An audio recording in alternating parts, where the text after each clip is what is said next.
សួស្តីបងប្អូនថ្ងៃនេះមកកាត់តែងស្លឹកបនសាយបងប្អូន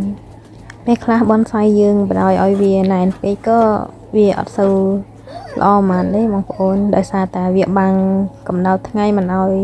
ជះដល់ក្នុងមេឃក្រោមបងប្អូននេះខ្ញុំមកកាត់ស្លឹកខាងក្រោមចេញខ្លះបងប្អូនស្លឹកខាងក្រោមវាអត់មានប្រយោជន៍អីទេបងប្អូនវាធ្វើឲ្យតែបិទបាំងកម្ដៅថ្ងៃតែប៉ុណ្ណោះព្រោះអីបនសាយគេធ្វើមកដើម្បីបង្ហាញដើមបង្ហាញមេឃមួយមេឃនេះក៏ខ្ញុំកាត់ចោលដែរដោយសារវាបិទបាំងអត់ឲ្យយើងមើលឃើញមេឃមួយមេឃទៀតណាបងប្អូនសម្រាប់មេឃណាដែលថាវាអត់សូវស្អាតយើងអាចដាក់លួសពុតថែមបានណាបងប្អូន